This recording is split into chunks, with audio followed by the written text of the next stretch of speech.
В Уфе отметили 106 лет со дня рождения Мустая Карима. У мемориала народного башкирского писателя собрались почитатели его творчества.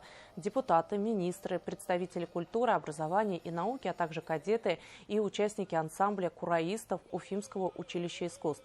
Актеры Национального молодежного театра имени Мустая Карима показали литературно-музыкальную композицию, а юные почитатели его творчества декламировали стихи. Гости почтили память великого литератора и подчеркнули, что 20 октября в Башкортостане – настоящий день поэзии и праздник единения республики и страны. Те, кто лично знал Мустая Карима, отметили, что он был не только талантливым писателем, но и великим человеком.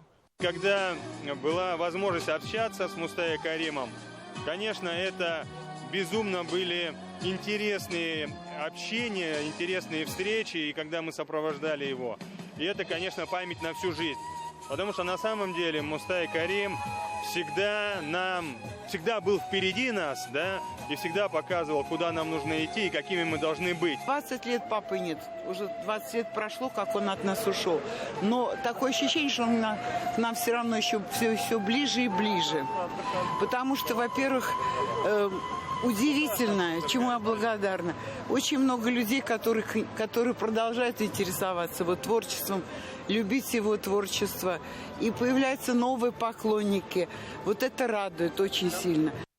Праздничная церемония продолжилась в стенах Уфимского государственного университета науки и технологий. Здесь учащиеся и преподаватели встретились с директором фонда имени Мустая Карима Альфией Каримовой.